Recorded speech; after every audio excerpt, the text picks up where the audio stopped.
12, verso 6, que va a ser nuestro verso de base. Pero hermanos, no voy a hacer una exposición del texto.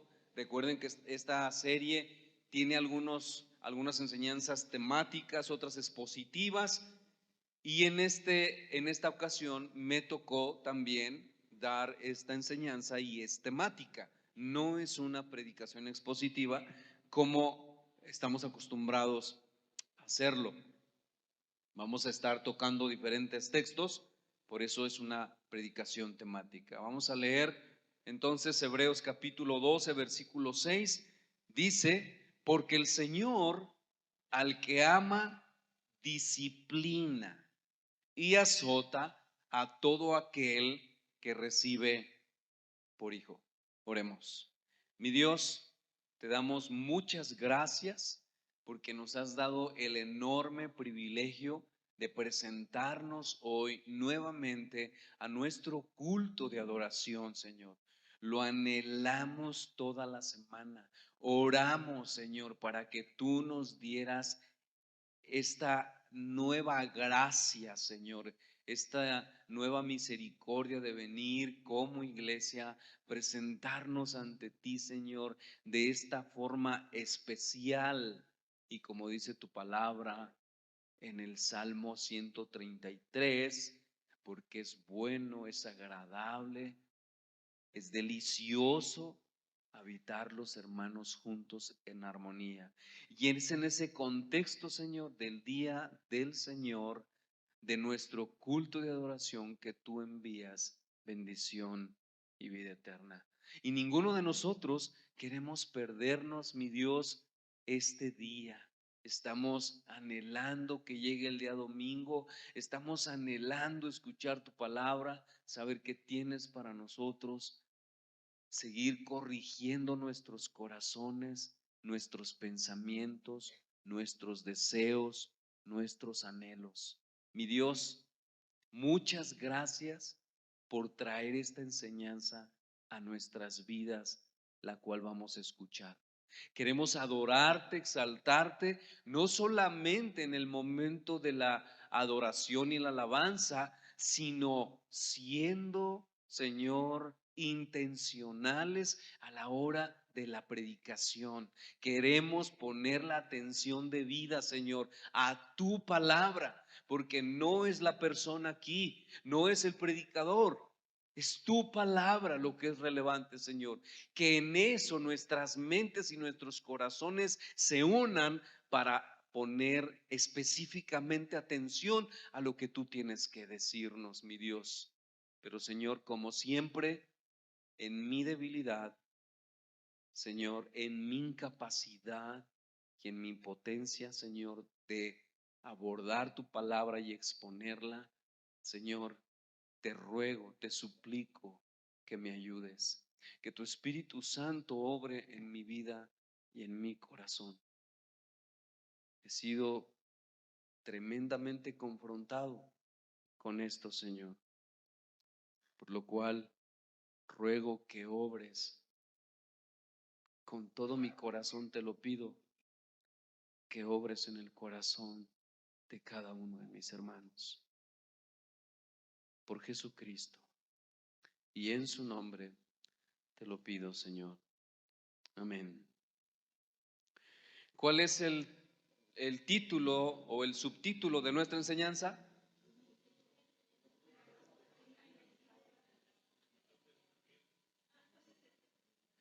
El líder que ama, disciplina y restaura al descarriado.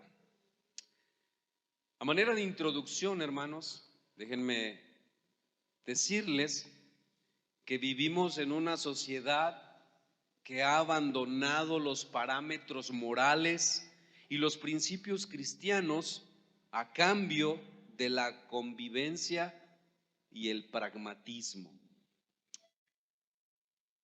Más adelantito voy a decir qué significa en palabras sencillas o simples, qué es pragmatismo. El pragmatismo es algo que la gente hace hoy y si le resulta, independientemente de si es bueno o si es malo, si resulta para esa persona a su favor, si es algo bueno para ella, entonces lo hace. Eso es como, por decir de una forma simple, el pragmatismo. Si te resulta, hazlo. Y si no, no lo hagas. Eso es lo que, por así decirlo, de forma sencilla, proclama el pragmatismo. Entonces, decíamos que vivimos en una sociedad que ha abandonado los parámetros morales y los principios cristianos a cambio de la convivencia o del pragmatismo, donde la filosofía consiste en alcanzar nuestros objetivos sin importar los medios que sean necesarios para ello. Por ejemplo, pues si no tienes un trabajo y lo que tú quieres hacer es sustentar tu vida, si es robando, bueno, pues hazlo. Por así decirlo, eso es lo que promueve el pragmatismo. Esta perspectiva, mis hermanos, que usa el mundo, tiene como lema: si te sirve, hazlo. Lo que lleva a comprometer inevitablemente la conciencia y las convicciones. Los políticos, por ejemplo, que promueven sus elevados ideales y estándares antes de las elecciones, pero después, una vez que han sido elegidos, comprometen esos ideales cuando obtienen su puesto. Lo mismo sucede en los tribunales, desde los jueces, los abogados, en los deportes, en los negocios, los vendedores y en todas las demás áreas de la vida. Como resultado de esto, hermanos, la gente aprende a mentir, a engañar, a robar y a esconder la verdad. En resumen, aprenden a hacer lo que sea necesario para obtener lo que ellos quieren. De esa manera, mis hermanos, esto se convierte en un estilo de vida en la mayor parte de la sociedad. Y hermanos, desgraciadamente, todo esto ha penetrado, ha permeado, ha invadido a la iglesia. Como la tolerancia es la ideología que opera en la sociedad, la iglesia, hermanos, ha adoptado una perspectiva muy similar para alcanzar a los perdidos. Muchas iglesias buscan modos de pensar, modos de presentar el evangelio a la gente sin que se sientan ofendidos.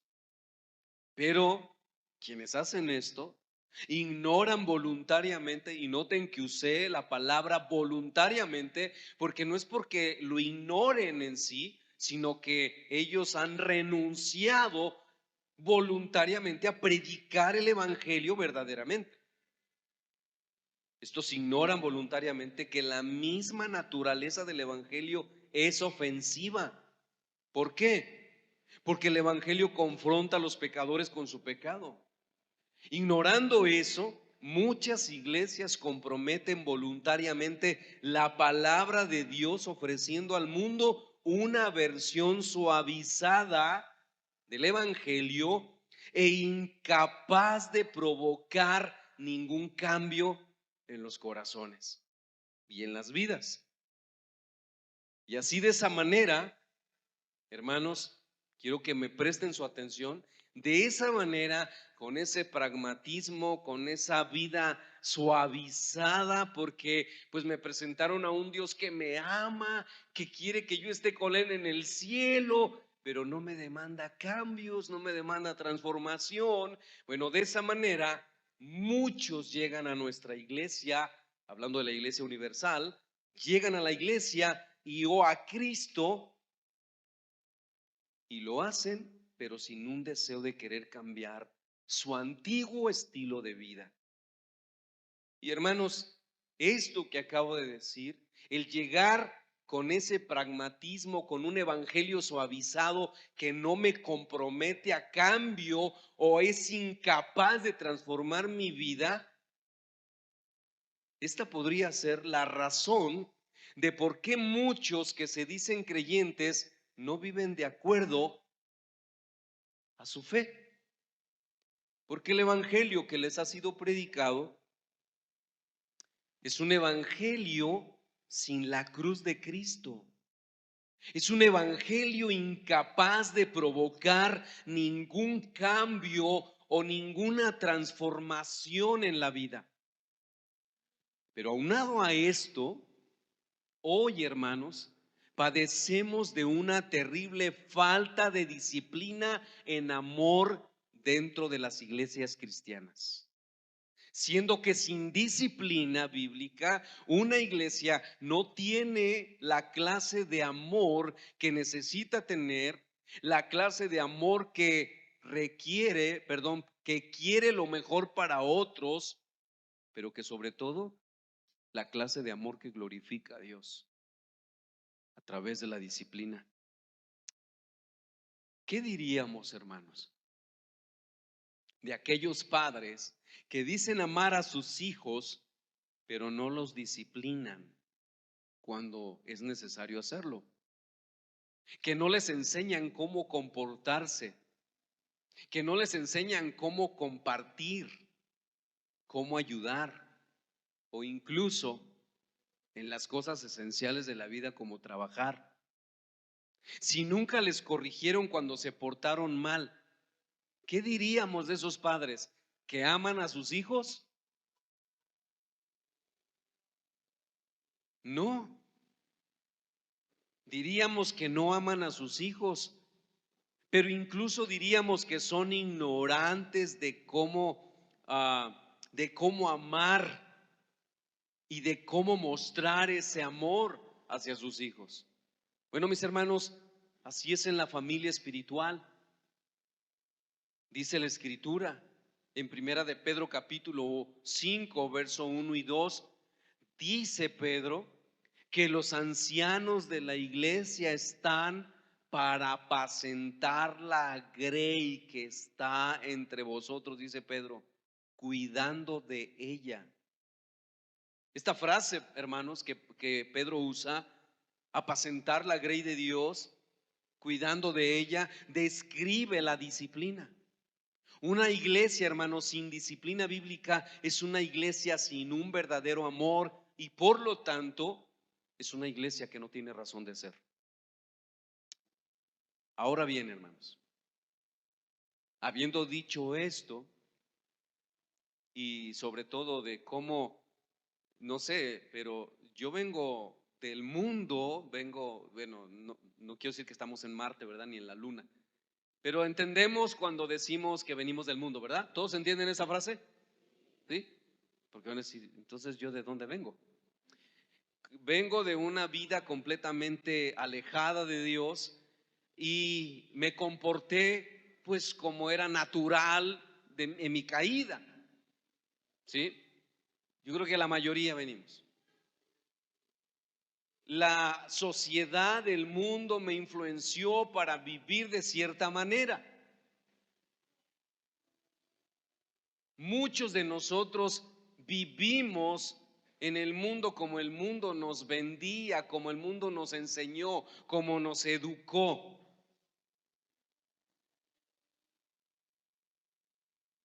La pregunta es, hermanos, ¿qué hacemos con esos creyentes que no han aprendido lo que implica ser cristiano o estar en Cristo y siguen pecando deliberadamente? ¿Qué hacemos cuando un creyente ha pecado ocasionalmente, pero deliberadamente y se niega a arrepentirse? ¿Qué hacemos? ¿Qué hacemos con una persona que dice que es cristiana, pero es maldiciente, es grosera? O sea, ¿qué hacemos con ese tipo de cristianos? ¿Qué hacemos con una persona que antes de Cristo, por así decirlo, cuando el Espíritu Santo no había obrado en su vida, tenía un problema de alcoholismo, viene a Cristo, ha caminado por cierto tiempo y sigue viviendo con ese problema de alcoholismo? ¿Qué hacemos con esa persona? ¿O qué hacemos con una joven que ha llegado a nuestra iglesia como madre soltera? El Señor la rescató, el Señor la perdonó, el Señor la restauró, pero luego, avanzando el tiempo en la iglesia, sale embarazada de otra persona, pero nosotros no sabemos que se ha casado. ¿Qué hacemos con eso? ¿Qué hacemos con todo eso? Porque mis hermanos, en medio de toda esta crisis que vivimos hoy, la iglesia de Jesucristo y que desea con honestidad vivir conforme a su palabra, juega un papel muy importante en todo esto.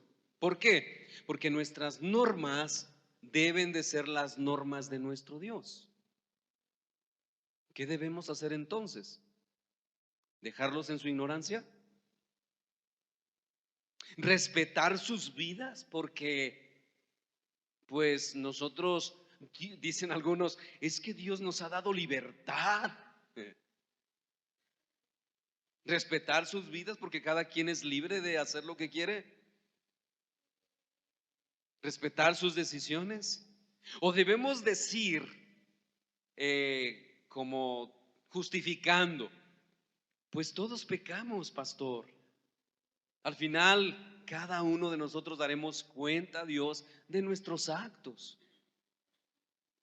Bueno, mis hermanos, dejemos que sea Dios quien responda esas interrogantes de nuestra vida, de nuestro corazón, y que son importantes para nuestra iglesia.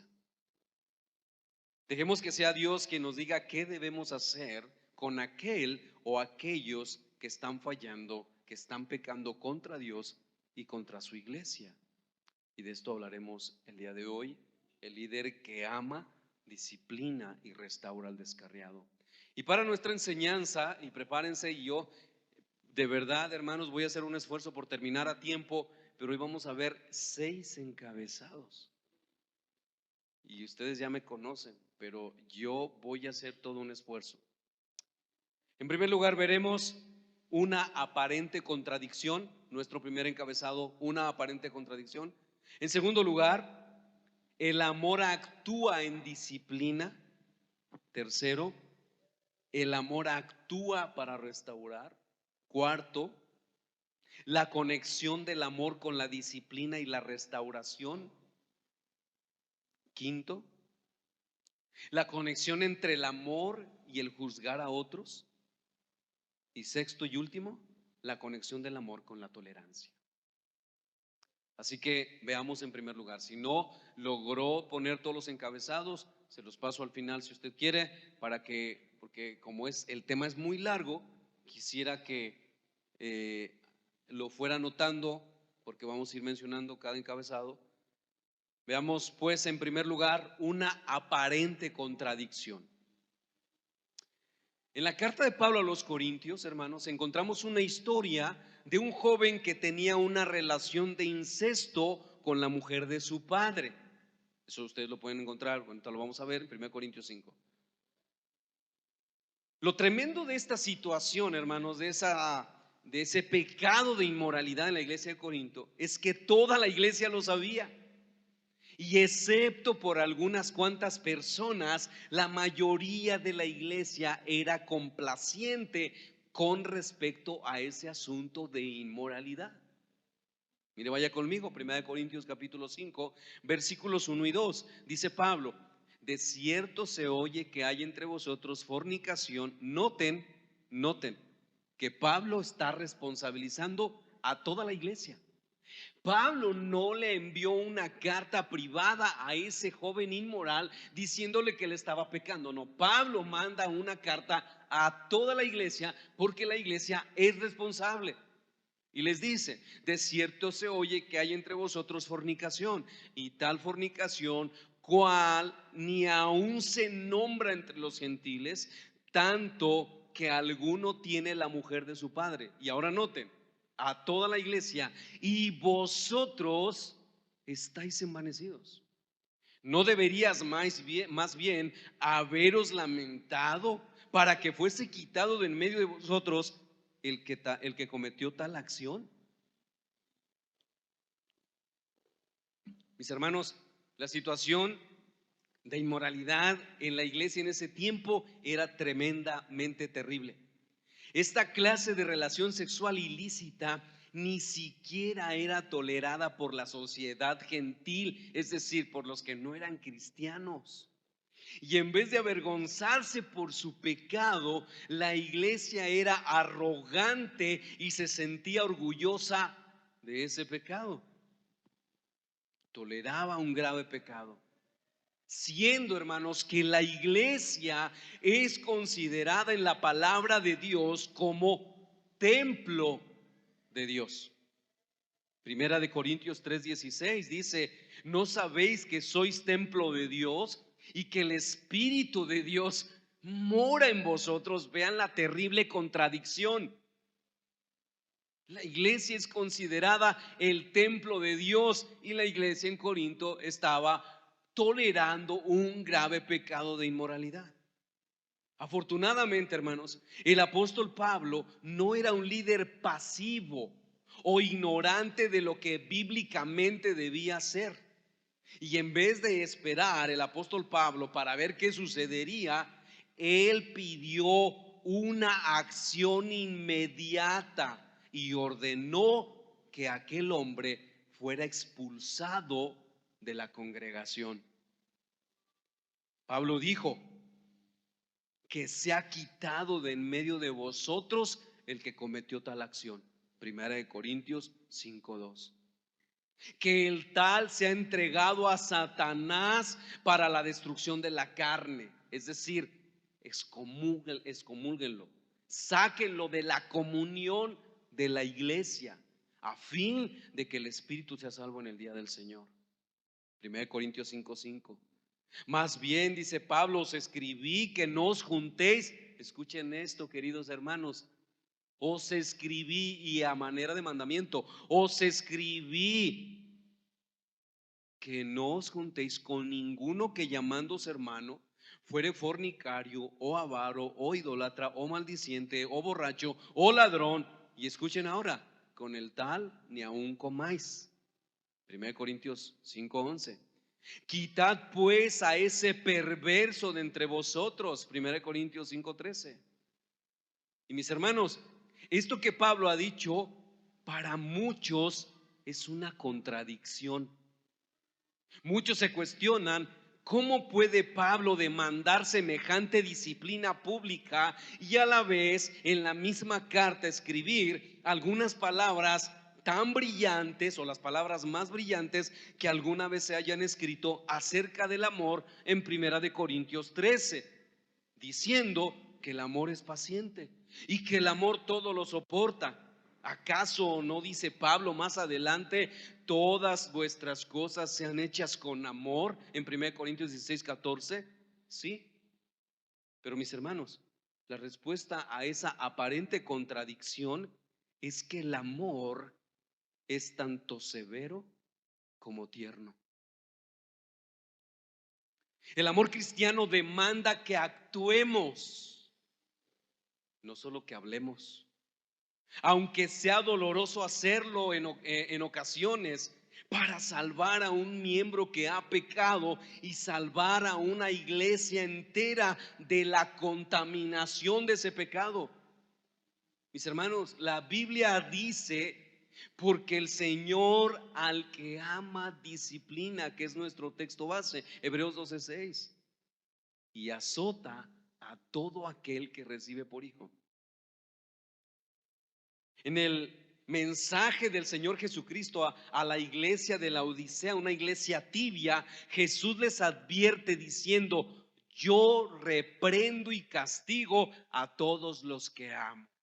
Ahora, ¿a quién le gusta la disciplina? Levante su mano. Nos debería de gustar. ¿Por qué? Porque es lo que nos corrige. Es lo que nos corrige. El Señor dice que Él reprende y castiga a todos los que ama. Apocalipsis 3:19. Hermanos, el Señor ama a su pueblo, por lo tanto, lo disciplina, lo castiga y a veces tiene que ser severo. El amor no consiste solo en sonrisas y palabras agradables. Mis hermanos, una prueba crítica del genuino amor es que estamos dispuestos a confrontar y a disciplinar a los que son la razón de nuestro amor o de nuestro afecto.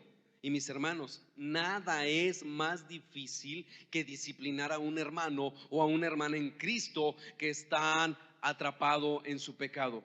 Siempre, hermanos, la disciplina siempre es agonizante. Es complicado y a menudo es frustrante, emocionalmente es agobiante y es potencialmente divisivo.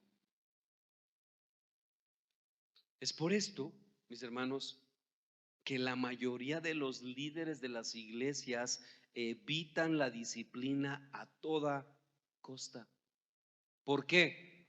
Porque no se quieren enfrentar a eso.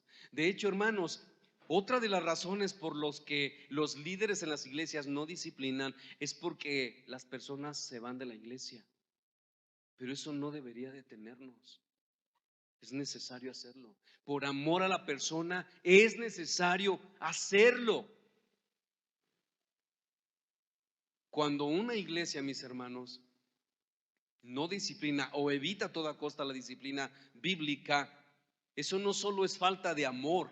Escuchen, hermanos, es desobedecer la autoridad de las palabras de nuestro Señor Jesucristo. Él estableció cuáles son los parámetros para ejercer esa disciplina o para mostrar el amor de otra forma. Él fue quien estableció las instrucciones para la disciplina de un creyente cuando ha pecado.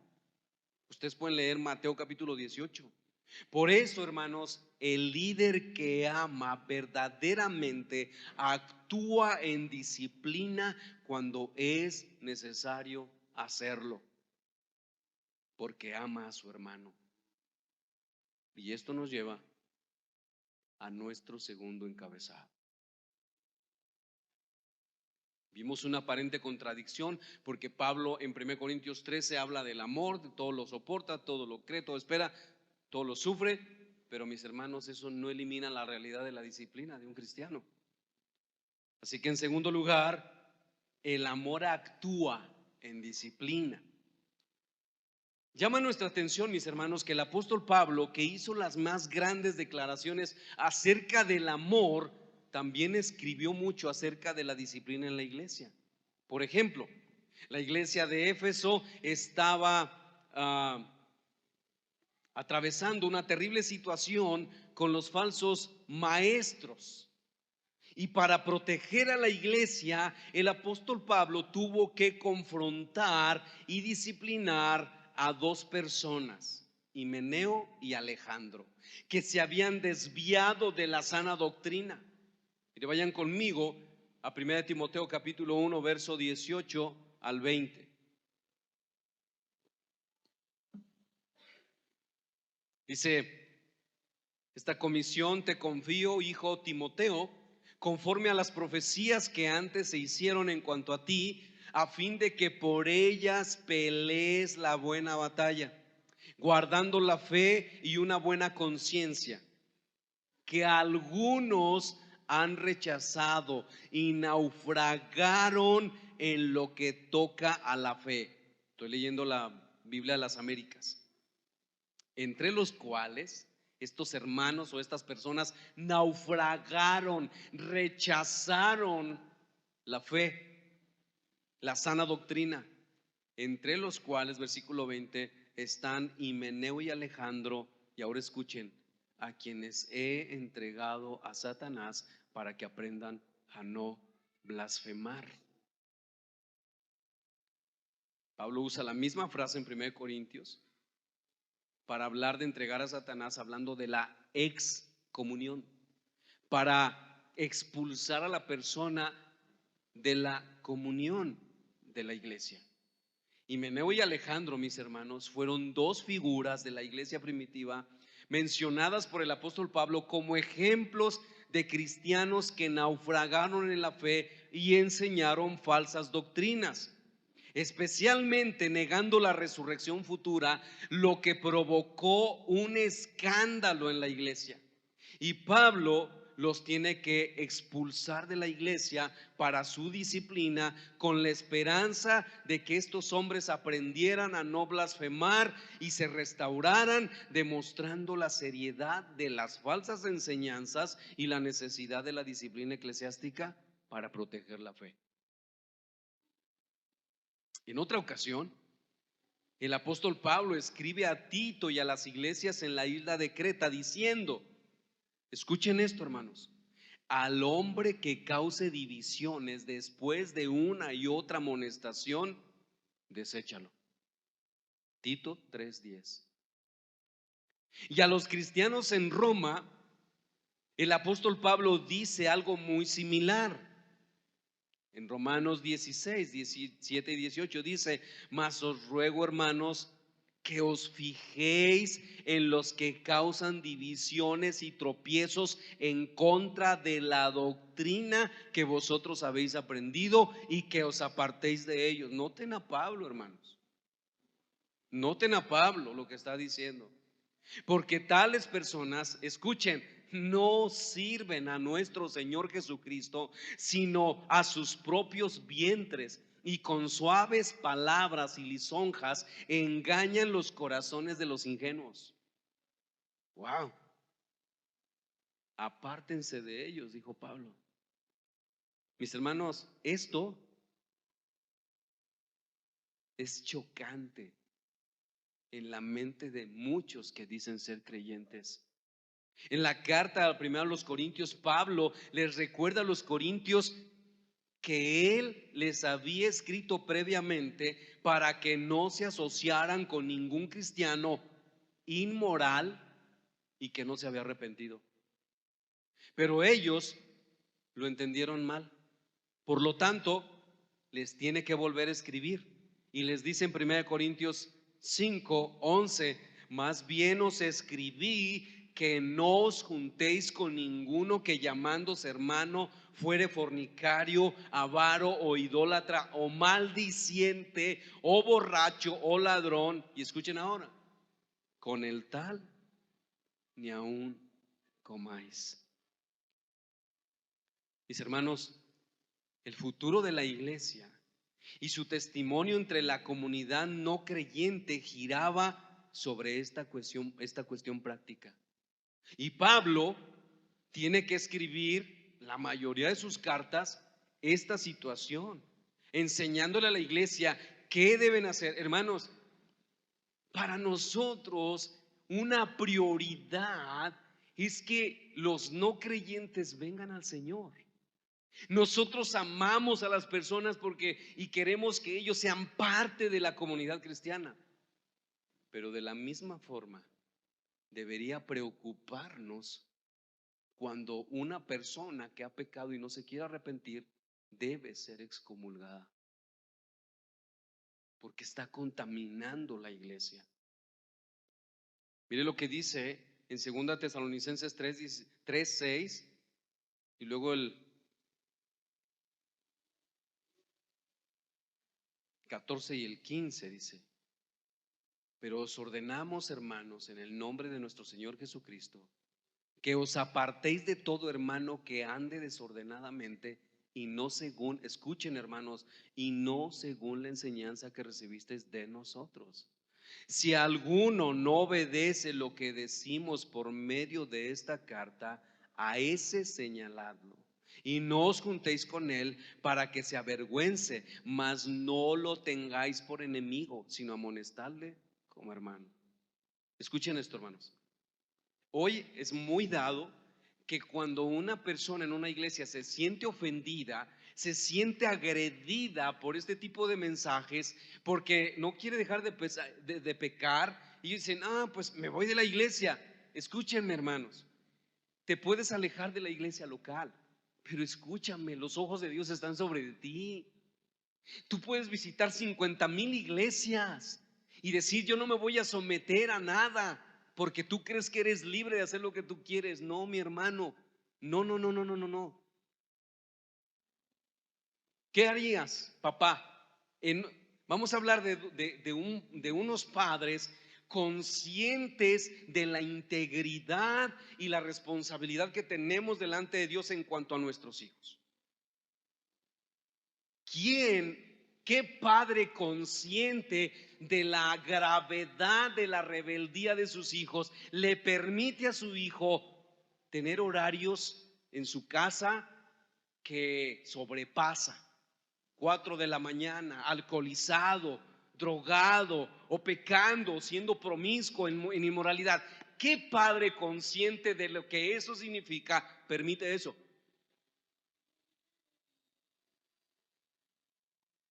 Nadie.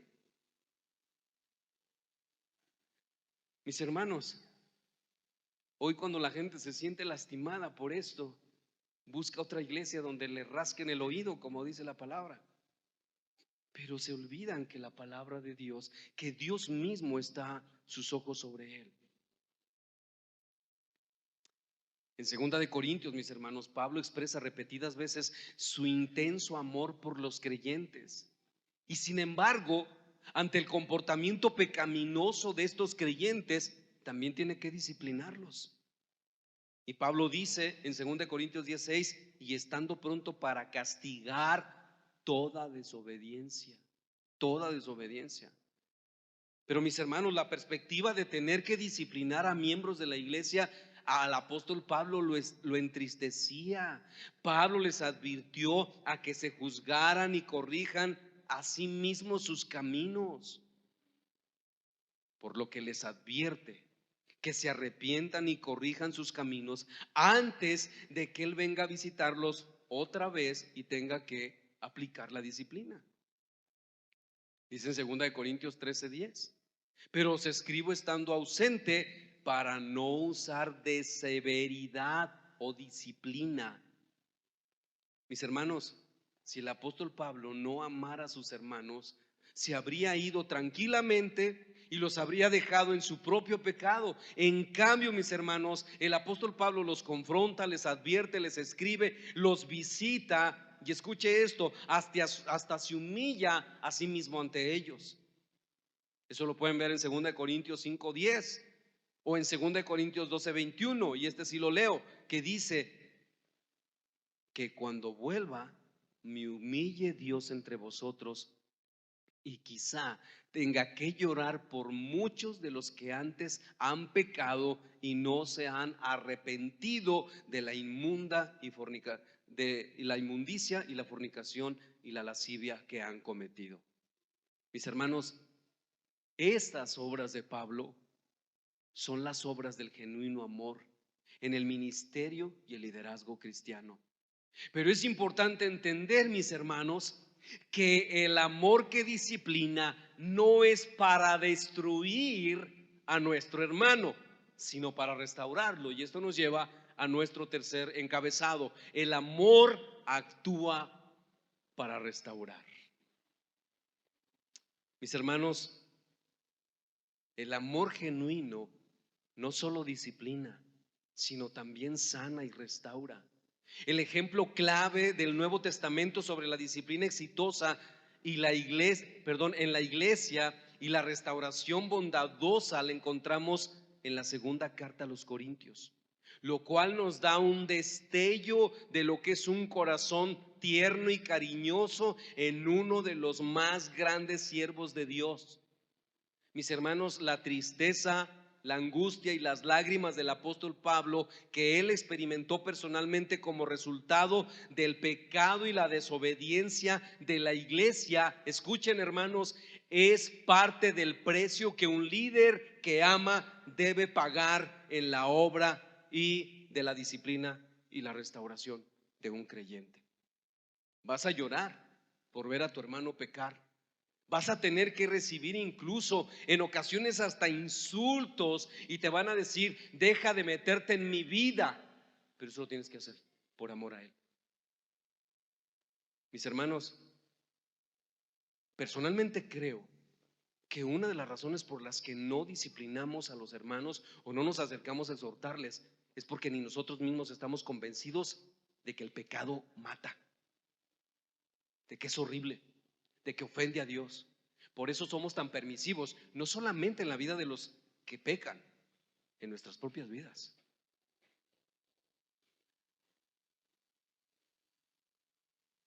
El amor sana el alma dolorida. A diferencia de cualquier otra medicina, y mis hermanos, en la vida del apóstol Pablo vemos un ejemplo vivo de lo que él mismo predicó o enseñó o escribió en 1 Corintios 13, versículos 4 al 8. Vemos una vida de amor en acción. Y de acuerdo con este amor, Pablo manda a la congregación a que perdone y consuele al miembro arrepentido. Posiblemente aquel joven que había cometido ese pecado tan atroz con su madrastra de inmoralidad. En 2 Corintios, después de que este hombre quizás viene arrepentido, Pablo les escribe y les dice: escuchen esto, hermanos, le basta a tal persona esta reprensión hecha por muchos. Seguramente Pablo está hablando del liderazgo de la iglesia, confrontando a este hombre que ha pecado. Versículo 7. Así que al contrario, vosotros más bien debíais perdonarle, consolarle para que no sea consumido de demasiada tristeza. Versículo 8. Por lo cual Pablo dice: os ruego que confirméis el amor para con él. Mis hermanos, la restauración del pecador es tan vital para la iglesia local como la disciplina misma. No solo había necesidad de perdón y consuelo, sino que había una necesidad de amar a la persona. Pero ¿cómo la amamos? Siendo indiferentes a su pecado, diciendo, bueno, un día se va a enfrentar a Dios, porque eso es lo que nosotros generalmente decimos, porque no queremos enfrentarnos a las posibles reacciones de la persona. En otras palabras, somos cobardes, porque no queremos enfrentar a la persona en su maldad. No solo no lo estamos amando, porque lo estamos dejando en su condición, sino que somos cobardes.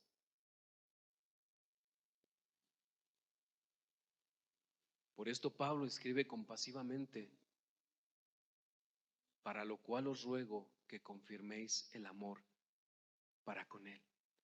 El apóstol Pablo les escribe esto porque Pablo quiere que aquel hombre que ha pecado, aquel creyente que ha pecado un pecado tan atroz y se ha arrepentido, sea restaurado y no tenga ninguna duda del amor de la iglesia, para que no sea consumido de demasiada tristeza. Pablo insta a la iglesia a que demuestre tangiblemente, palpablemente, claramente su amor, dando la bienvenida y el consuelo a aquel hombre que había pecado, pero que ahora viene desgarrado con su corazón y llorando, diciendo: me he arrepentido. Y esto lo dice Pablo porque la iglesia, después de haberlo expulsado, cerró la puerta y dijo: ya no más. Entonces Pablo dice: ni una cosa ni la otra, ni tolerar su pecado, pero tampoco le cierres la puerta. Cuando una iglesia, mis hermanos, no ha entendido la importancia de la disciplina que restaura por amor, escuche, mi hermano, debe arrepentirse, confesar su mal entendimiento acerca del amor verdadero y la disciplina, y determinar hacer lo correcto a los ojos de Dios, para después proceder de una manera justa y equitativa como le sea posible. Por supuesto, mis hermanos, este es un problema demasiado espinoso. La coherencia es fundamental en esta forma de disciplina de la iglesia. De ahí, hermanos, la importancia que tenemos como líderes de la iglesia de saber tener ese equilibrio entre la disciplina, el amor y la restauración. Y esto nos lleva a nuestro cuarto encabezado. En cuarto lugar, la conexión del amor con la disciplina y la restauración. Esto realmente es maravilloso, hermanos. La manera de actuar del apóstol Pablo con los corintios, mis hermanos, demuestra que la disciplina correctiva de la iglesia y la restauración, escuche esto, son inseparables del amor. Y esta verdad, hermanos, tiene varios matices. Voy a repetir esto otra vez. La conexión del amor con la disciplina y la restauración. La manera de actuar de Pablo con los corintios demuestra que la disciplina correctiva de la iglesia y la restauración son inseparables del amor. Esta verdad tiene varios matices. En primer lugar, la restauración, la disciplina y el amor tiene en primer lugar el amor por el Señor Jesucristo, que nos impulsa a adoptar la acción correctiva disciplinaria. ¿Por qué? Porque la disciplina de la iglesia es el mandamiento de Cristo. No es el mandamiento de ningún hombre que por ahí se le ocurrió y vio a alguien que se portaba mal y dijo: ¿y este cuate qué anda haciendo ahí? A ver, ustedes no han pensado en esto, ¿y qué tal que nos ponemos de acuerdo para disciplinarlo? No, hermano, es la autoridad de las palabras de aquel que nos creó y que nos llamó de las tinieblas a su luz admirable. Es la autoridad de las palabras de Cristo. Mateo 18, versículos 15 al 20. Solamente anoten la cita. Ahora, este amor por el Señor, por Cristo, mis hermanos, obedece sus mandamientos. Como dice el mismo Señor Jesucristo en Juan 14:15: si me amáis, guardad mis mandamientos. Por lo tanto, mis hermanos, el ejercicio de la disciplina de la iglesia demuestra nuestro amor, no solamente por la persona, nuestro amor por Jesucristo. En segundo lugar, el amor siente indignación moral ante el mal y su destrucción de los seres queridos. Mis hermanos, nos indignamos, nos dolemos, sufrimos cuando vemos a alguien que no se está ajustando a la palabra de Dios. Lloramos por él. Eso es lo que hace el amor en ti, porque no es tu amor, es Cristo en ti, que es amor. Es Cristo sufriendo por la persona amada. El amor aborrece lo que es malo y se sujeta fielmente a lo que es bueno. Como dice Pablo en Romanos 12:9, el amor se hace sin fingimiento, aborreced lo malo, seguid lo bueno. Mis hermanos, el amor verdadero no llama a lo bueno malo y a lo malo bueno, como dice el profeta Isaías en el capítulo 5, verso 20. Los que aman a Dios verdaderamente aborrecen lo malo, como dice el salmista en el Salmo 97:10. El amor nunca menoscaba la seriedad del pecado y sus poderes de corrupción. Tampoco minimiza las normas del bien y el mal. Por lo tanto, mis hermanos, los líderes que aman no pueden ser apáticos hacia un miembro pecador. Deben actuar para corregir y rescatarlo. Mis hermanos, la disciplina es la marca de un liderazgo amante. Voy a repetir eso otra vez.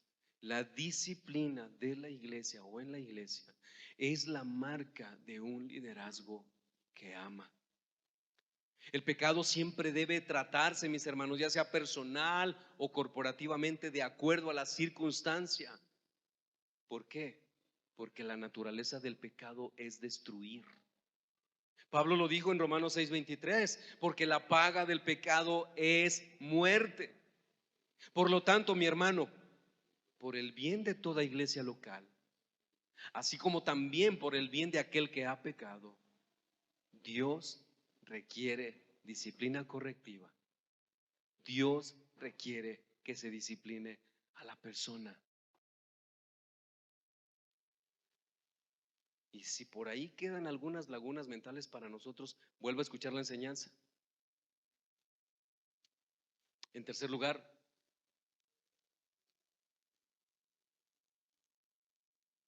para que nosotros podamos disciplinar y restaurar a una persona, los cristianos deben amarse unos a otros con amor fraternal entre hermanos y hermanas.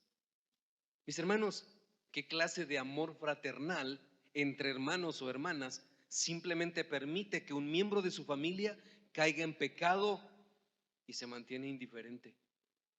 Es por eso que Santiago alienta a los creyentes para que actúen a fin de salvar a sus hermanos o hermanas descarriados. Santiago concluye prácticamente su carta diciendo que si un hermano o un hermano se ha extraviado de la verdad y a alguno le hace volver a la verdad, ha hecho una buena obra, una cosa buena, y salva de muerte esa alma. Vayan conmigo a Santiago 5, versos 19 al 20. Dice: hermanos, si alguno de entre vosotros se ha extraviado de la verdad y alguno le hace volver, sepa que el que haga volver al pecador del error de su camino, salvará de muerte un alma y cubrirá multitud de pecados. Ahora, hermanos, ¿cómo debemos entender esto que Santiago dice aquí? ¿Santiago está diciendo acaso que el creyente tiene el poder de perdonar pecados, que es algo que solamente está en el poder de Dios?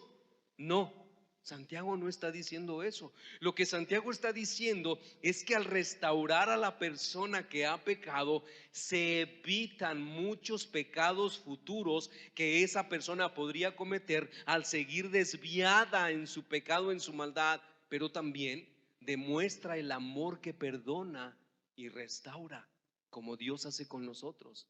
En otras palabras, es un amor práctico que se manifiesta en el esfuerzo por restaurar al hermano, no solo en palabras, sino en hechos. Santiago nos llama, mis hermanos, a no ignorar a los que se han perdido, sino a actuar para traerlos de vuelta a la comunión y a la verdad de Cristo. Porque nosotros, mis hermanos, escuchen, usted y yo, usted y yo, usted y yo somos los guardas de nuestros hermanos. Somos los guardas de nuestros hermanos.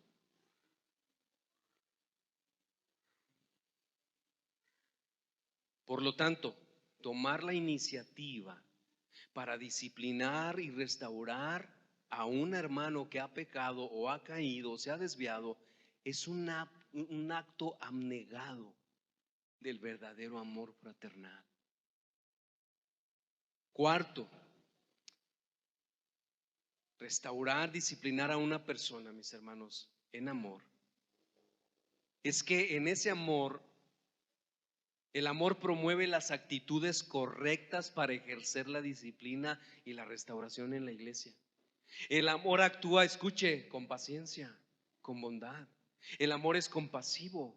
El amor se compadece de la miseria del pecador, busca aliviar su dolor y rescatarlo de la muerte.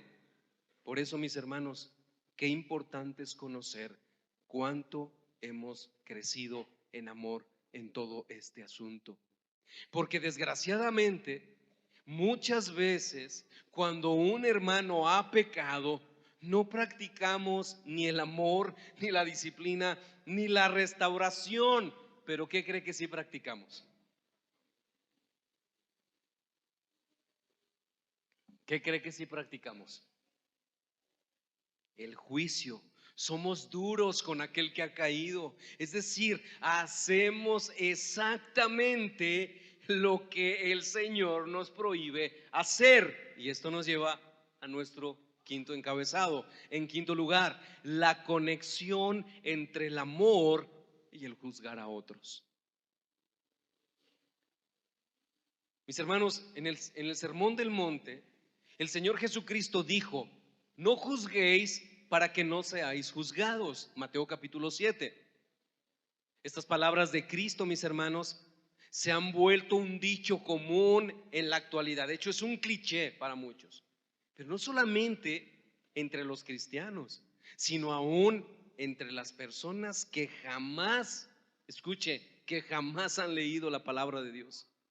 Esto les hace pensar a estas personas que nunca han leído la palabra de Dios que Jesús era un maestro de tolerancia, que Él no era crítico, que Él no condenaría a nadie, que no juzgaría a nadie. Pero peor aún, mis hermanos, y lamentablemente, algunos creyentes usan mal estos textos. Dicen que nosotros no tenemos derecho a ejercer disciplina de la iglesia para juzgar a otra persona o para expresar una opinión contraria acerca de la conducta o de la creencia de esa persona. Pero mis hermanos, esta interpretación o este entendimiento es completamente equivocado a lo que nuestro Señor Jesucristo en realidad quiso decir.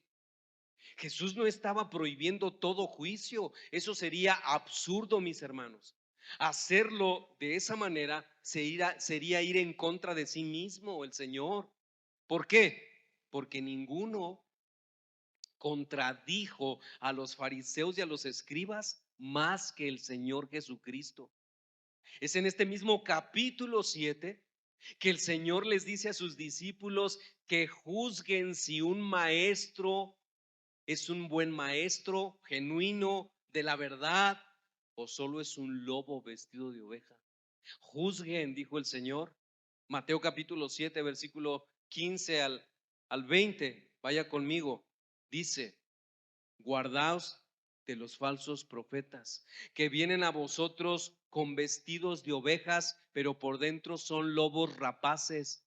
Escuchen, por sus frutos que ustedes vean, no dice así que los van a ver, pero está implícito: por sus frutos los conoceréis. ¿Acaso se recogen uvas de los espinos o higos de los abrojos? Así todo buen árbol da buenos frutos, pero el árbol malo, frutos malos. No puede el buen árbol dar frutos buenos, ni el árbol malo no puede el buen árbol dar frutos malos, ni el árbol malo dar frutos buenos. Todo árbol que no da buen fruto es cortado y echado en el fuego. Así que por sus frutos los conocerán. Mis hermanos, el Señor les está diciendo a sus discípulos, en otras palabras: juzguen bien. Fíjense bien, miren bien cuáles son los frutos de los verdaderos maestros. Vean sus vidas, vean sus conductas, métanse a sus casas si es necesario, háganle preguntas a las esposas de cómo son esos líderes. Si tienen vida de piedad, si viven en oración, si viven rendidos. No serán perfectos, seguramente encontrarás muchas dificultades en sus vidas, pero rendidos al Señor. Fíjense bien, juzguen bien si son verdaderos o no. Mis hermanos, nosotros no debemos cerrar nuestros ojos a la mala conducta o a la falsa doctrina. Debemos actuar con entendimiento, debemos actuar con discernimiento. Es por eso que el mismo Señor Jesucristo dice en Juan 7:24: no juzguéis según las apariencias, sino juzgad con justo juicio. Entonces, mi hermano, ¿qué es lo que el Señor Jesucristo está prohibiendo en Mateo capítulo 7? ¿Quieres saberlo? ¿Quieres saber qué está prohibiendo el Señor Jesús en Mateo 7? Bueno, mis hermanos, lo que el Señor está prohibiendo es el juicio pecaminoso e inapropiado. Es la hipocresía de condenar a otros y fracasar al no ver nuestros propios pecados, que son vergonzosos.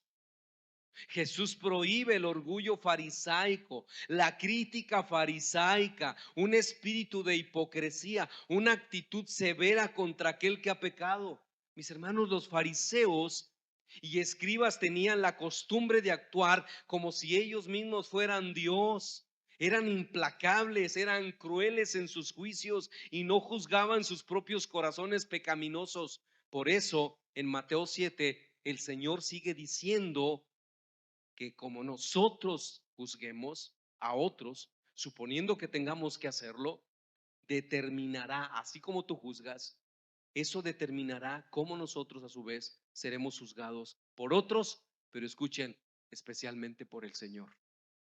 Mateo capítulo 7, versículo 2: porque con el juicio con que juzgáis, seréis juzgados, y con la medida con que medís, os será medido.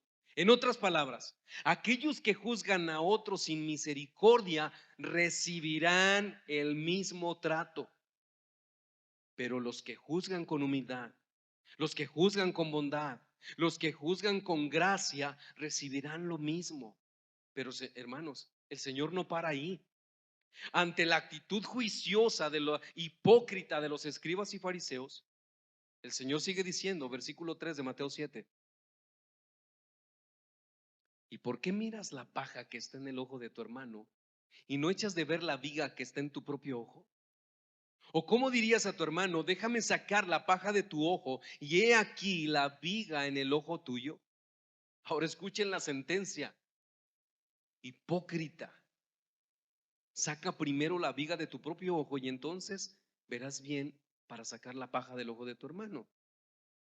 Queridos hermanos, en palabras sencillas, es fácil ver los pecados pequeños o incluso grandes de otros, que nos impide ver nuestros propios pecados y que son mucho peores y más repugnantes delante de Dios. Lo que el Señor está diciendo es que debemos aprender a hacer un juicio correcto. No hay nada de malo en querer ayudar a sacar la paja o el pecado de la vida de una persona, pero lo primero que debemos hacer, Jesús dice que debemos tratar con la viga o las vigas del fariseísmo, que son el orgullo, el enojo y la hipocresía en nuestra propia vida. Y entonces podremos ver claramente para ayudar a otros. Lo que Jesús exige es el juicio y el examen personal de los propios pecados. Solo, mis hermanos, y después de examinarnos honestamente a nosotros mismos, estaremos en una posición de juzgar a otros con una vista clara. Cuando alguien peca, la reacción primera que hacemos es no, ¿verdad que sí? Como si nosotros acabáramos de descender del cielo. Eso es lo que prohíbe Jesús. Eso es lo que te está diciendo. Mírate a ti mismo antes de que vayas con tu hermano. ¿Por qué? Escuche esto. En palabras que podamos entender cómo aplicaríamos esto, es que cuando nosotros vemos el pecado de una persona, por eso es que el amor que disciplina también restaura. El juicio apropiado debe de ser con una mente humilde, con un corazón sencillo, con un corazón limpio.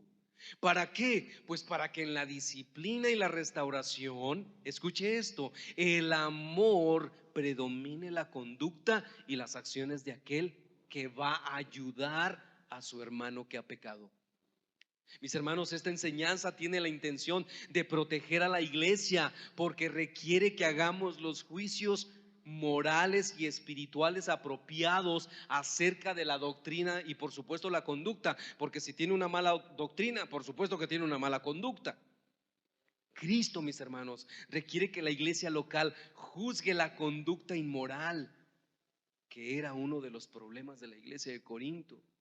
No juzgaba el pecado no arrepentido en la congregación. 1 Corintios 5:12.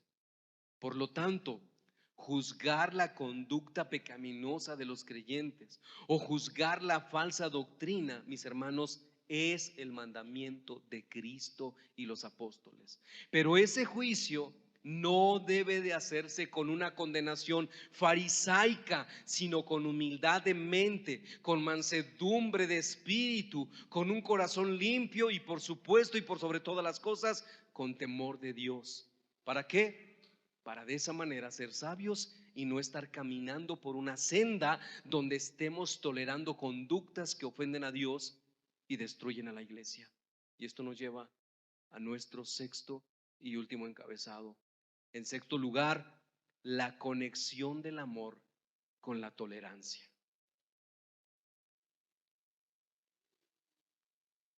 Hermanos, yo voy corriendo. El tema es muy largo, pero ya estamos en el sexto encabezado, así que déjenme respirar, que ya me cansé.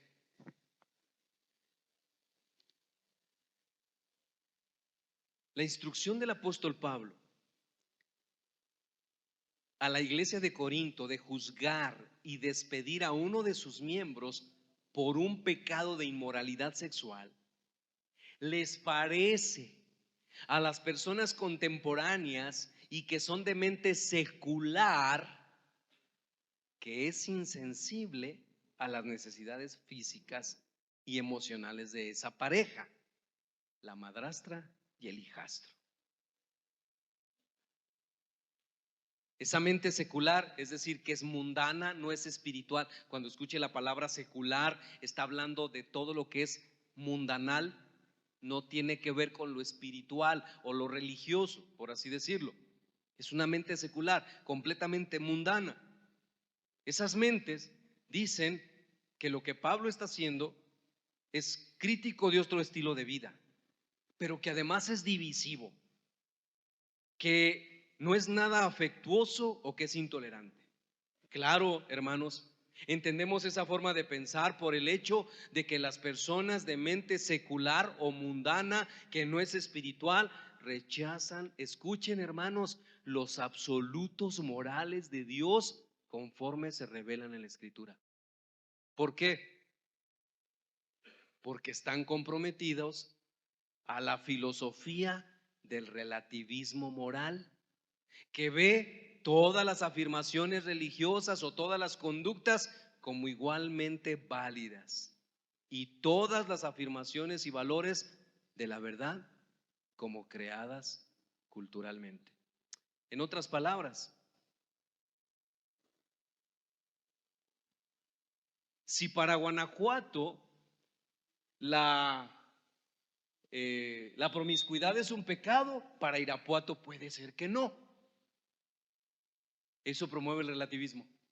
Ah, pues mira, a ver, ¿cómo lo ves? Ah, pues mira, yo me siento re bien. Ah, ¿es pecado? No, porque te sientes bien. Eso es lo que hace el relativismo. Te sientes bien. Todo depende del cristal con que lo veas, dice. Eso es lo que hace el relativismo, para poder darme a entender. El relativismo moral. Ellos redefinen la tolerancia para que signifique, escuchen esto, no solo respeto y paciencia en cuanto a los desacuerdos, sino también aprobación y aceptación. En otras palabras, no estás de acuerdo, pero tienes que aceptarlo. ¿Pero por qué lo voy a aceptar si no estoy de acuerdo? Porque yo lo digo. Ellos han redefinido esto, hermanos, la tolerancia. ¿Para qué? Para que no solo signifique respeto y paciencia en cuanto a los desacuerdos, sino aprobación y aceptación de las creencias morales, es decir, de las situaciones de inmoralidad religiosas o las falsas doctrinas de los otros. Mucha gente que viene con nosotros y, pues, yo no creo que Jesucristo es Dios. Ok, yo lo voy a respetar, pero yo no estoy de acuerdo contigo. O sea, no me obligues a aceptarlo, porque yo no estoy de acuerdo. No podemos hacer eso, hermanos. Y eso es lo que está haciendo el mundo. Por lo tanto, mis hermanos, el requisito de Pablo para la disciplina es visto por algunos como de mal ánimo, una persona intolerante. Pero mis hermanos, lamentablemente, es algo tan terrible. Pero algunos cristianos que profesan creer las verdades del Evangelio y que aceptan la autoridad de la palabra de Dios, la autoridad divina, piensan exactamente como estas personas. No están dispuestos a aceptar la idea de la disciplina de la iglesia o de seguir principios escriturales en este respecto. No, pues, y luego el amor. Sí, hermano, es que iba el amor. Porque Dios al que ama, ¿qué? Noten que el texto no dice que lo acaricia. Porque en la frase amor ya está implícito eso. Nosotros tenemos un padre que es tierno, amante. Pero Hebreos dice que Dios al que ama, pero dice que también ¿qué? Azota a todo aquel que recibe por hijo.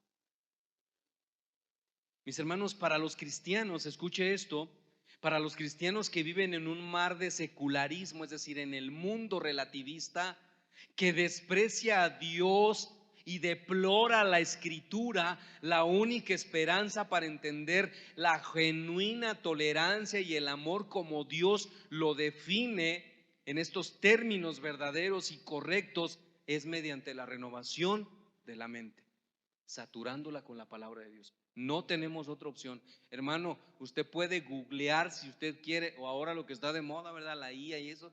Gracias a Dios que yo no le entiendo nada de eso, pero sí sé googlear. Usted puede buscar eso y decir, ay, esto y esto acerca del amor. Pero mi hermano, para aplicar verdaderamente el amor en todas sus aplicaciones, es la palabra de Dios. No es San Google, es la palabra de Dios. Mire lo que dice Pablo en Romanos capítulo 12, verso 2 y luego Juan 17, 17. No os conforméis a este siglo, sino transformaos por medio de la renovación de vuestro entendimiento. Y ahora escuchen, para que comprobéis cuál sea la buena voluntad de Dios, agradable y perfecta. Ah, pastor, yo me voy a ir allá a la Bufa, en el Guanajuato, al Cerro de la Bufa, o los Picachos, como se conoce, y voy a orar ahí y vas a ver cómo el Señor me va a iluminar con un nuevo entendimiento. No, hermano, eso no es correcto, eso es misticismo. A Dios no se le olvidó algo en su palabra para revelártelo a ti y que tú vengas y quieras mostrárnoslo. No, ya está su palabra escrita. Es a través de su palabra. Y ahora escuchen al Señor Jesucristo en Juan 17, 17. Santifícalos en tu verdad. Tu palabra es verdad. Por lo tanto, ¿cuál es la definición de Dios sobre la tolerancia? Porque algunos dicen que debemos ser tolerantes. Por ejemplo, estaba viendo un video de la comunidad de aquellos que dicen, o sea, que están en un cuerpo de hombres, pero ellos son mujeres. Se meten a una librería cristiana y van a quemar todos los libros porque no están dispuestos a tolerar esas intolerancias. Pero, ¿qué dice la palabra de Dios en cuanto a esto? ¿Cuál es la definición de Dios sobre la tolerancia? ¿Qué tiene que decirnos Dios acerca de este tema? Bueno, mis hermanos, si pensamos en la tolerancia del amor, debemos pensar que el amor cristiano es tolerante en el sentido de que es paciente, en el sentido de que es amable hacia aquellos con quienes hay desacuerdos. Pablo les recuerda a los creyentes sobre la importancia de ser tolerantes. Pablo dice, sopórtense unos a otros en amor, mostrando tolerancia, con paciencia los unos a otros. Efesios 4:2. Ahora, hermanos, cuando nosotros no entendemos bien la virtud de la tolerancia, es imposible o sería imposible vivir juntos en el matrimonio, juntos en la iglesia, la familia o la sociedad, porque no entendemos bien lo que es tolerancia. El amor cristiano, mis hermanos, es tolerante en el sentido de que es humilde, es modesto acerca de sí mismo y su conocimiento. No es arrogante o altanero, no se enoja fácilmente ante un desacuerdo. El amor tolerante perdona, no guarda rencor. Además, el amor cristiano nos llama a hacer el bien aún a nuestros enemigos, aún a los que nos llaman intolerantes porque creemos que Jesucristo es el único y verdadero Salvador del mundo. Cuando testificamos de Cristo, aquellos que rechazan lo que nosotros creemos y que son hostiles contra nuestras creencias, la Escritura nos manda diciendo en Colosenses 4:6, dice, sea vuestra palabra con el no creyente siempre con gracia, sazonada con sal, y estad siempre preparados para presentar defensa con mansedumbre y reverencia ante todo el que demande razón de la esperanza que hay en vosotros. Mis hermanos, a los cristianos no se nos permite odiar a los que no están de acuerdo con nosotros. Los cristianos amamos a los que no están de acuerdo con nosotros. Oramos por ellos. Buscamos persuadirlos con la verdad del evangelio, con la razón, con la gentileza y la compasión. Esto, mis hermanos, es el amor cristiano que es tolerante. Pero también, mis hermanos, existe el amor intolerante o la intolerancia del amor. También hay un sentido legítimo en el cual el amor del cristiano es intolerante. No es tolerante, no es tolerante en el sentido de aprobar o aceptar lo que es inmoral. Ahí no podemos ser tolerantes. O lo que es falso según lo define la palabra de Dios. El amor cristiano no puede ser tolerante de lo que destruye las vidas de las personas o proclama las mentiras acerca del evangelio. El amor cristiano, mis hermanos, es el cumplimiento de la ley, no el quebrantamiento de la ley de Dios. Romanos 13:10 dice: el amor no hace mal al prójimo, así que el cumplimiento de la ley es el amor.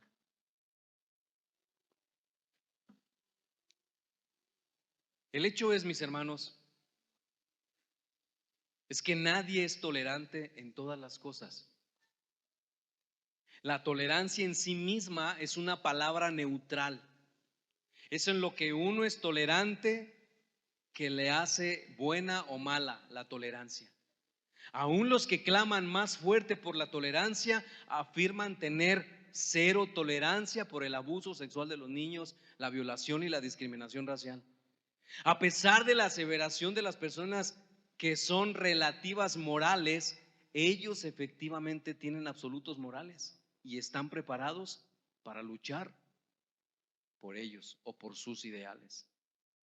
Mis hermanos, ¿qué promueve el relativismo moral?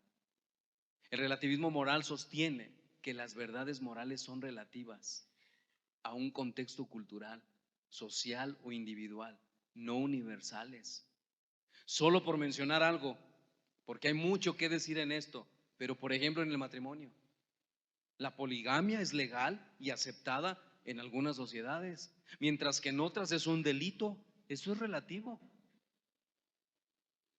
sin que una moral sea inherentemente superior a otra según el relativismo. Irónicamente, mis hermanos, lo que llaman tolerancia del relativismo secular es bastante intolerante con los que están en desacuerdo con su filosofía de la verdad y los compromisos ideológicos.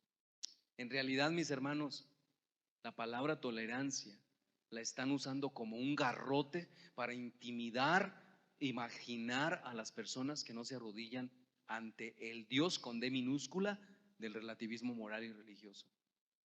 La palabra misma es actualmente usada para promover intolerancia de todos los que disienten del relativismo secular. Pero ¿qué dice la palabra? En contraste a estas acciones o actitudes o filosofías de las mentes humanas secularistas, la comunidad, mis hermanos, en contraste a eso, la comunidad evangélica creyente en la Biblia cree que Dios ha dado normas universales, objetivas, morales, absolutas, y que Dios es la autoridad fundamental de la cual todas las personas deberían responder algún día. Sus normas morales deben ser mantenidas entre su pueblo, deben ser respetadas y obedecidas. Por lo tanto, cuando uno que profesa ser creyente, mis hermanos, y apela al arrepentimiento y en verdad se ha convertido, Dios requiere disciplina correctiva. Imagínense que nos contratan en una empresa donde está prohibido el celular, está prohibido que platiquemos, está prohibido que te lleves las cosas. Y bueno, pues tú vienes con una filosofía que te dice: no, tú sí robas al rico, tú no estás pecando. Pecas cuando le robas al que no tiene, pues sí, le quitas lo que no tiene. Ahí sí está tremendo. Y tú con tu filosofía llegas a esa empresa, está prohibido robar y te cachan robando y pues qué, pues es que yo le estoy robando al que tiene. Te van a sancionar, te van a meter a la cárcel. Mis hermanos, cuando una persona ha dicho que cree en Jesús y que está en la comunidad cristiana, debe vivir bajo las normas que la palabra de Dios establece, no bajo sus propias normas. Cuando vemos a una persona que ha pecado, la palabra de Dios requiere corrección. Estoy terminando. No es intolerante disciplinar la conducta sexual inmoral. No es intolerante exponer mentiras o criticar la falsa enseñanza. No es intolerante tener convicciones morales o creer que uno conoce la verdad. No confrontar el pecado o la falsa enseñanza de un creyente en nombre de la tolerancia y del amor es tolerancia falsificada y es un amor tergiversado. Pablo amaba a los creyentes de Corintio y por esa razón Pablo actuó decisivamente con disciplina. No era de espíritu malo o intolerante. La situación exigía una acción correctiva inmediata para salvar no solo a aquel creyente pecador, sino también a la iglesia de la corrupción moral y espiritual. Pablo disciplinó a aquel hombre inmoral y exigió, escuchen, que la iglesia hiciera lo mismo, porque Pablo amaba a la iglesia. Pablo no podía tolerar la conducta inmoral de aquel hombre debido al amor de Dios. El amor por la verdad o al amor por la iglesia y al amor por el miembro pecador. Fue por la severa disciplina, escuchen esto hermanos, fue por la severa disciplina que Pablo aplicó a aquel hombre, no por la actitud intolerante e indolente de la iglesia, que aquel hombre recibió una genuina esperanza y cuando se sintió desprotegido de la iglesia, entregado, como dice Pablo en esas palabras, entregado a Satanás, excomulgado ya, por decirlo así, bajo el juicio del Señor, aquel hombre vino arrepentido y confesó su pecado. Y fue la disciplina en amor de Pablo que salvó la vida de este hombre. Querido hermano, no ignores las acciones de tus hermanos que han pecado, que puedes traerlo. Hermanos, la iglesia no nos pertenece, le pertenece a Cristo. Él ha dicho cómo se debe de vivir. Él la compró con su propia sangre, según Hechos 20:28.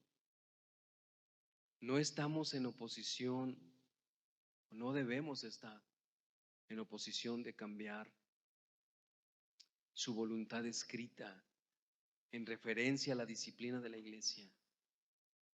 Irónicamente, no pensaríamos o no deberíamos pensar en ignorar los mandamientos en toda la escritura. ¿Verdad que no?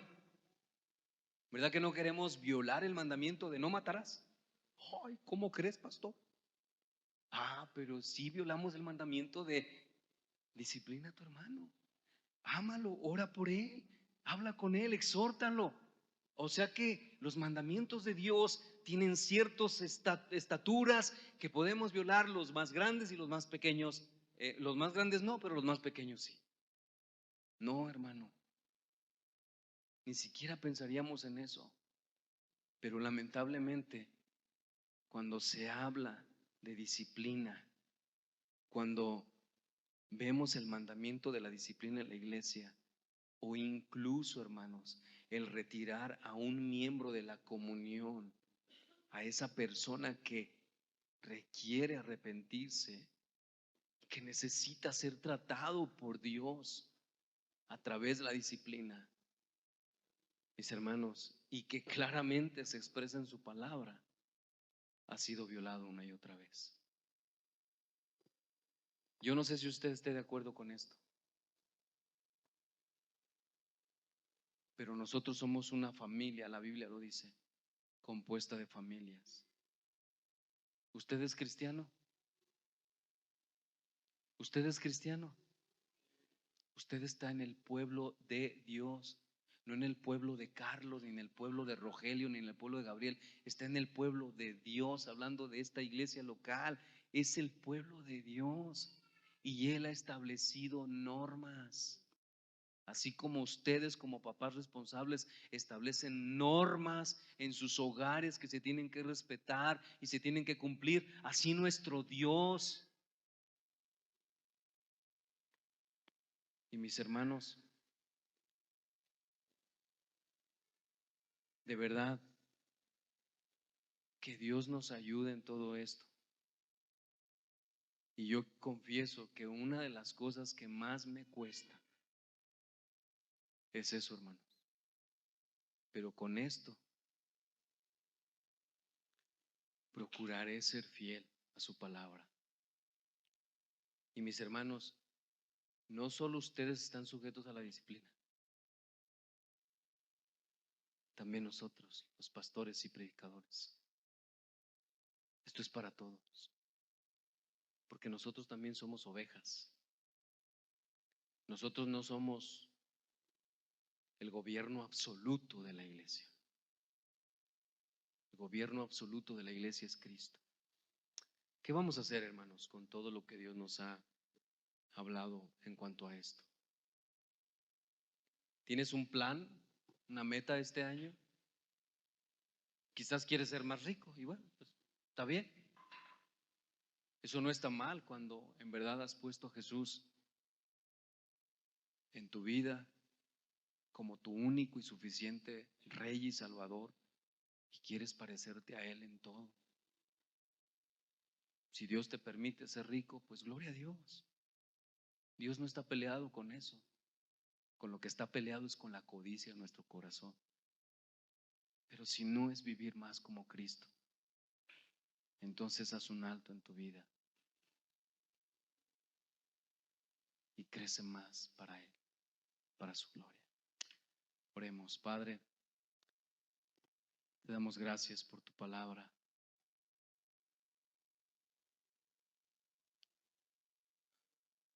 Gracias por traer estos temas a nuestra iglesia local, Señor. Porque tú que eres el dueño y el Rey y Señor de nuestras vidas, sabes lo que tenemos que hacer. Es verdad, Señor, que la disciplina a un hermano o a una hermana que ha pecado y que se mantiene impenitente, Señor, o que vive en una rebeldía, necesita ser disciplinado por amor y necesita ser restaurado. Ayúdanos a amar verdaderamente a nuestros hermanos. Ayúdanos a preocuparnos, Señor, y a ver la gravedad del pecado.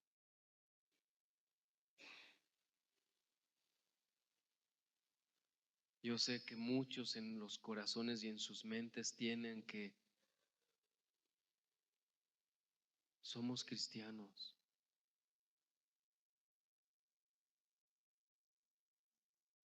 pero sin un entendimiento claro de lo que esto significa. Ayúdanos, Señor, a prepararnos. Abre nuestro entendimiento para poder alimentar a tu grey con amor, con sabiduría, con temor y temblor. Ayúdanos, Señor, a humillar nuestro corazón. Ayúdanos a rendirnos cuentas entre liderazgo, Señor. Gracias por la vida de estos hombres que has traído a esta iglesia y los cuales han de una forma cuidado mi corazón, mi vida, mi matrimonio. mis actitudes. Gracias, Dios, porque veo que es tu cuidado.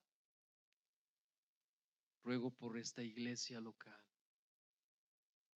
Aviva nuestros corazones para que podamos vivir para tu gloria. Avívanos en un corazón de integridad, santidad, compromiso, fidelidad y piedad. Ayúdanos, Señor, a humillarnos y a querer restaurar a aquel que ha pecado. Ayúdanos a ver nuestra propia vida, Señor, antes de querer abordar cualquier tema. Orar antes, humillar nuestro corazón antes de decir lo que vamos a decir, para no herir, para no lastimar, para no destruir, porque la disciplina, Señor, en amor, restaura. También tolera, porque respeta, ama y es paciente, pero es intolerante a esas prácticas. Por eso se aplica la disciplina, porque no podemos tolerar acciones que ofenden tu santidad y que contaminan a tu amada iglesia. Abre nuestro entendimiento, Señor, para hacerlo de forma correcta bíblicamente y que te honre y que edifique a aquellos que son tus hijos. Por Jesús, nuestro Señor y Salvador, te lo pedimos.